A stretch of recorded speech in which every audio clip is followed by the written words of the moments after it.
ونعوذ بالله من شرور أنفسنا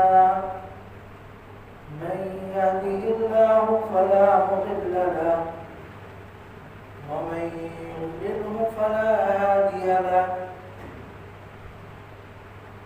وأشهد أن لا إله إلا الله وحده لا شريك له وأشهد أن سيدنا وسندنا ومولانا محمدا عبده ورسوله وصلى الله تعالى على خير خلقه محمد وعلى آله وصحبه أجمعين. أما بعد فأعوذ بالله من الشيطان الرجيم. بسم الله الرحمن الرحيم. فإذا قضيت الصلاة فانتشروا في الأرض وابتغوا من فضل الله واذكروا الله كثيرا لعلكم تفلحون. صدق الله العظيم وصدق رسوله النبي الكريم ونحن على ذلك لمن الشاهدين والشاكرين والحمد لله رب العالمين.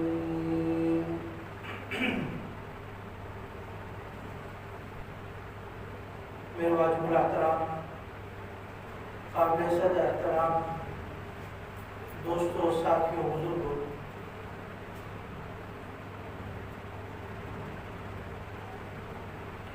اسلام مکمل اعتدال والا مذہب ہے. ہمارے کسی کام کے اندر ایسا نہیں ہے جس میں بے اعتدالی آپ کو نظر آئے، اور یہ اعتدال صفت ہی ہمیں دیگر مذاہب سے ممتاز کرتی ہے، کیونکہ دیگر مذاہب کے اندر بعض جگہ اعتدال نہیں ہے اور اسلام کے اندر ہر چیز میں اعتدال ہے. اگر کہیں بے اعتدالی پائی جاتی ہے تو وہ میرا اور آپ کا قصور ہو سکتا ہے، وہ اسلام یا اسلامی تعلیمات کا قصور نہیں ہے. یا اسلام یا اسلامی تعلیمات کے اندر کوئی کمی نہیں ہے کہ آپ کہیں کہ فلاں جگہ پر بے اعتدالی پائی جاتی ہے. ملحدین وجود باری تعالیٰ کے منکر ہیں، وہ انکار کرتے ہیں کہ اللہ تعالیٰ کا وجود ہی نہیں ہے. مشرکین کئی الہ کا وہ کہتے ہیں ایک معبود نہیں ہے بلکہ کئی معبود ہیں، اور وہ مختلف، کبھی سورج کو بھی الہ مان لیتے ہیں، کبھی چاند کو بھی الہ مان لیتے ہیں، اور کبھی لوگوں کو بھی الہ مان لیتے ہیں، اور کبھی اپنے خاص بندوں کو بھی الہ مان لیتے ہیں. تو وہ کہتے ہیں کہ معبود ایک نہیں ہے بلکہ ایک سے زیادہ ہے. اور اسلام کہتا ہے کہ اللہ رب العزت کی ذات وحدہ لا شریک، اللہ کے سوا کوئی عبادت کے لائق نہیں. اللہ واحد اور یکتا ہے، یہ ہمارا عقیدہ ہے. اب آپ دیکھ سکتے ہیں کہ ایک طرف بالکل انکار ہو رہا ہے اور دوسری طرف ایک سے زیادہ معبود مانے جا رہے ہیں، اور تیسری طرف ہم صرف ایک اللہ کو ماننے والے ہیں. تو اعتدال خود بخود آ گیا. وہ انکار کرنے میں حد سے آگے چلے گئے اور یہ اس بات کرنے میں حد سے آگے چلے گئے، ہم درمیان میں رہے اور یہی درمیان ہمیں جنت تک لے جائے گا۔ فَإِذَا قُضِيَتِ الصَّلَاةُ فَانتَشِرُوا، یہاں تک کہ ہمیں تو نمازوں کے اندر بھی اعتدال کا حکم دیا گیا ہے، عبادت کے اندر بھی اعتدال کا حکم دیا گیا ہے۔ فَإِذَا قُضِيَتِ الصَّلَاةُ، جب تم لوگ نماز سے فارغ ہو جاؤ، نماز ادا کر لو، فَانتَشِرُوا فِي الْأَرْضِ، پھر زمین میں پھیل جاؤ اور اپنے رزق کو تلاش کرو۔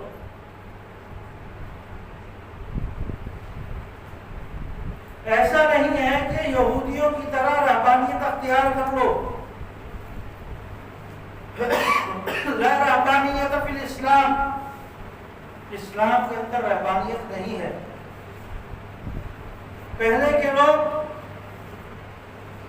سب کچھ چھوڑ چھاڑ کے جنگلوں میں چلے جاتے تھے اور تنہائی اختیار کر لیا کرتے تھے، یہاں تک کہ خاندان والوں سے دور، دوستوں سے دور، رشتہ داروں سے دور، علاقے والوں سے دور ہو کر، اور کہتے تھے ہم اللہ کی رضا کے لیے اور اللہ کی خوشنودی کے لیے تنہائی اختیار کرتے ہیں۔ اسلام نے اس کو ختم کیا۔ اسلام نے کہا تم نماز بھی پڑھو اور اپنے بچوں کے لیے رزق بھی تلاش کرو، نماز بھی پڑھو اور گھر والوں کے حقوق العباد کا خیال بھی رکھو، نماز بھی پڑھو، میری عبادت بھی کرو، لیکن ساتھ میں جو میں نے تم پر ذمہ داریاں لگا دی ہیں ان ذمہ داریوں کو بھی پورا کرو۔ 3 صحابہ کرام رسول اللہ صلی اللہ علیہ وسلم کی عیادت کے لیے تشریف لائے،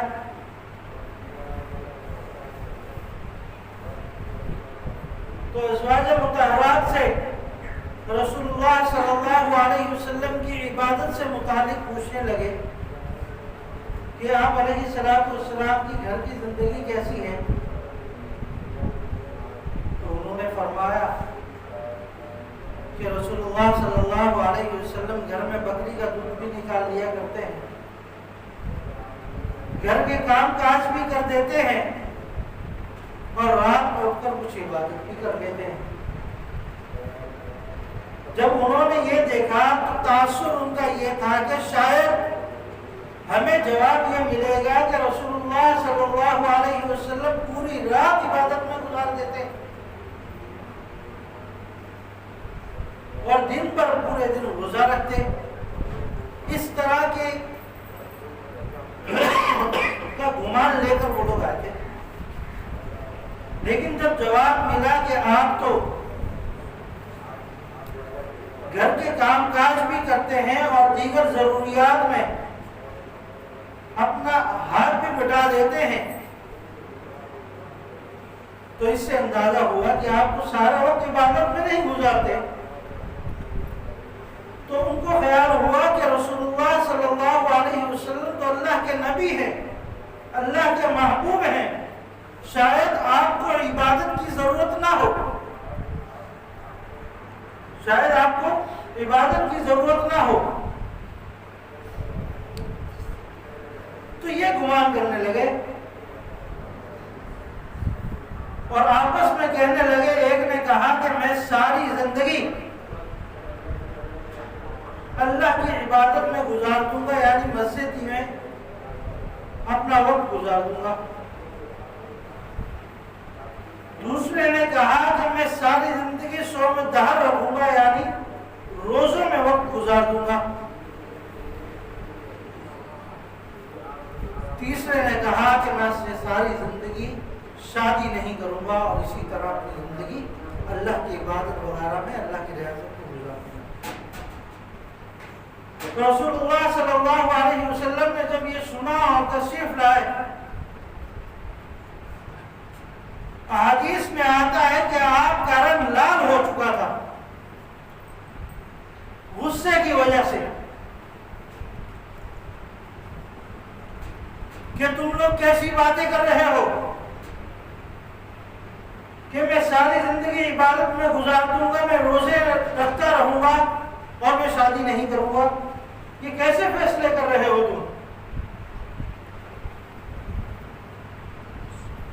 لا رہبانیت فی الاسلام، اسلام کے اندر رہبانیت نہیں ہے،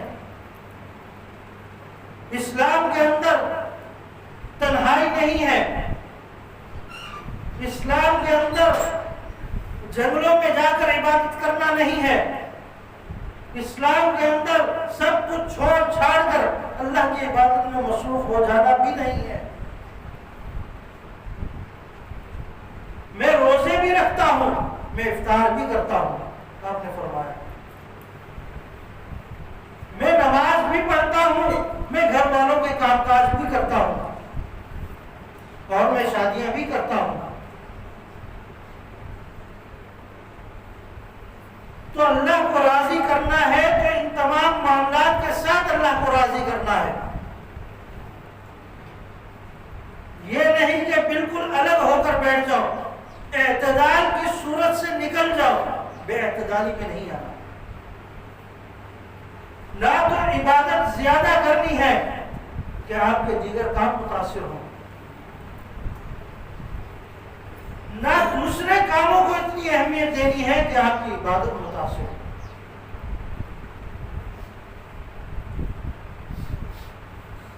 خوشی کا موقع ہو جائے تو خوشی میں آپے سے باہر نہیں ہونا کہ تم بے اعتدالی میں چلے جاؤ۔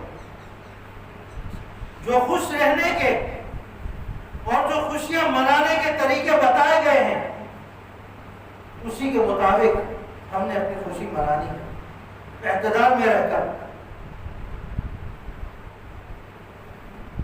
کبھی کوئی صدمہ آئے، کوئی فوتگی ہو جائے، کوئی پریشانی آ جائے تو اپنا گریبان چاک مت کرنا،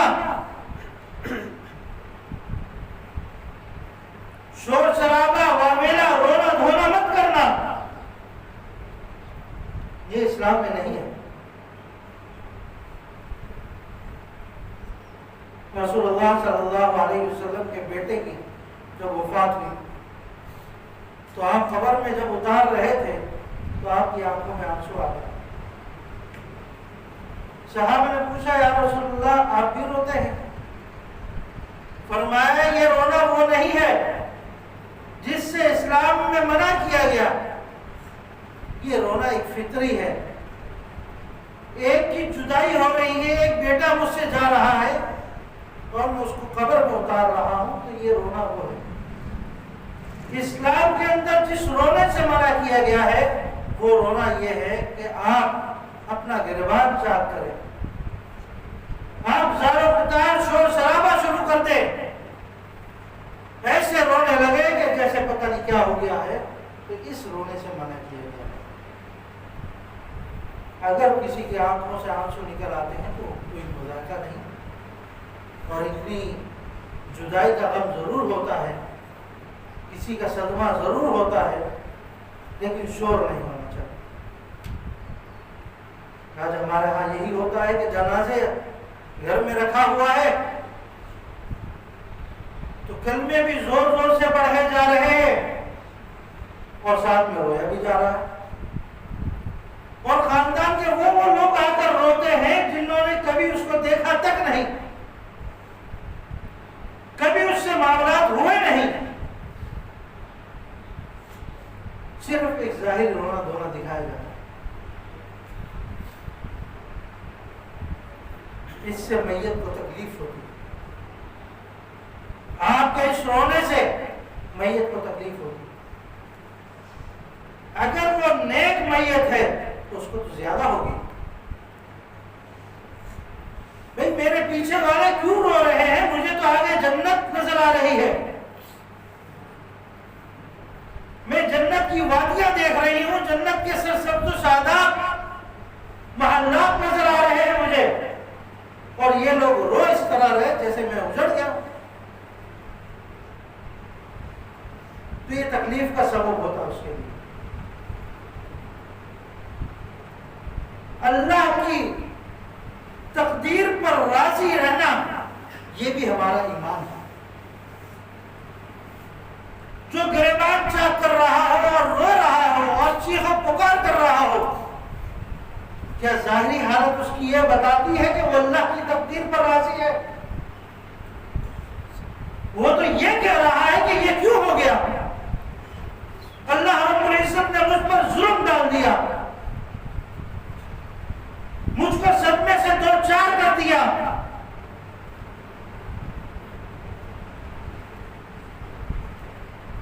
تو اعتدال، دین کیا سکھاتا ہے؟ اعتدال میں رہنا، خوشی کا موقع ہو اعتدال میں رہنا ہے، اتنی خوشی نہیں کرنی کہ وہ ایک شادی جو عبادت کہا جاتا ہے شریعت میں وہ گناہ میں تبدیل ہو جائے، جس کے کرنے سے آپ کو ثواب ملے گا لیکن وہی چیز کرنے سے آپ کو گناہ مل رہا ہے۔ کسی میت پر اگر گئے ہیں تو اس سے سبق حاصل کریں کہ ایک دن مجھے بھی چلے جانا ہے، یہ نہیں کہ وہاں جا کر اسی میت کے لیے ایک پریشانی کا سبب بنے اور اس کی تکلیف کا سبب بنے۔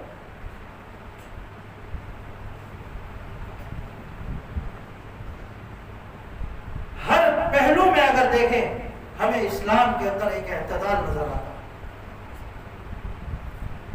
دنیا میں مگن ہو جانا اسلام کی فطرت نہیں ہے۔ خرچ کر رہے ہیں تو میانہ روی ان کے ساتھ کریں، یہ نہیں کہ گھر والوں پر بہت زیادہ خرچ کریں، اور غریب بھوکا پیاسا مر رہا ہے وہاں بھی اعتدال رکھنا ہے۔ اپنے لیے کوئی چیز خرید رہے ہیں، ایک ممکن وسعت کے مطابق خرید، فضول خرچی نہ کریں، ایک چیز سے ضرورت پوری ہو رہی ہے تو دوسری چیز نہ خریدیں، یہ ہمیشہ والی زندگی نہیں ہے۔ قل فی الدنیا کانک غریب او عابر سبیل، رسول اللہ صلی اللہ علیہ وسلم کی حدیث۔ دنیا میں اس طرح رہو جیسے ایک اجنبی مسافر رہتا ہے۔ قل فی الدنیا کانک غریب او عابر سبیل، ایک اجنبی مسافر کی طرح کہ وہ جب سفر کر رہا ہو تو کہیں تھوڑی دیر کے لیے کسی اسٹاپ پر اگر وہ رکتا ہے تقاضے وغیرہ کے لیے تو اس کی نیت نہیں ہوتی کہ میں یہاں گھنٹوں رکوں گا، بلکہ چند لمحے کے لیے وہ اپنے تقاضے پورے کرتا، تھوڑی دیر آرام کرتا اور وہاں سے آگے چل پڑتا۔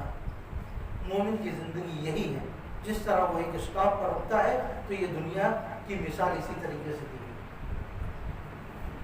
یہاں تھوڑی دیر کے لیے آئے ہو آپ، یہاں سے چلے جانا ہے ہمیشہ والی زندگی میں، تو یہ زندگی مسافر اور اجنبیوں کی طرح گزار کر چلے جاؤ، آگے کی ہمیشہ والی زندگی کامیاب بن جائے۔ آج ہمارے معاملات کیوں خراب ہوتے ہیں کہ ہم نے اس دنیا کو ہی ساری دنیا سمجھ لیا ہے، اسی کو ابتدا اور انتہا سمجھ لیا ہے، حالانکہ یہ ایک مچھر کا پر، مکڑی کا جالا، احادیث میں اس کو تعبیر کیا جاتا ہے اس دنیا کو۔ یہ معمولی حیثیت ہے، یہ معمولی گھڑیاں ہیں جو گزر جائیں گی۔ لم يلبثوا الا عشية او ضحاها، جب یہ دنیا سے جائیں گے تو ان کو ایسا لگے گا جیسے دنیا میں ہم ایک شام یا ایک صبح گزار کر آئے۔ جب یہ 70 سالہ 80 سالہ زندگی گزار کر آخرت میں جائے گا تو اس کو اپنے پچھلے 70 سال 80 سال ایسے محسوس ہوں گے جیسے یہ ایک وقت صبح کا یا ایک وقت شام کا دنیا میں گزار کر آیا ہے، یہ زندگی ہوگی اس کی۔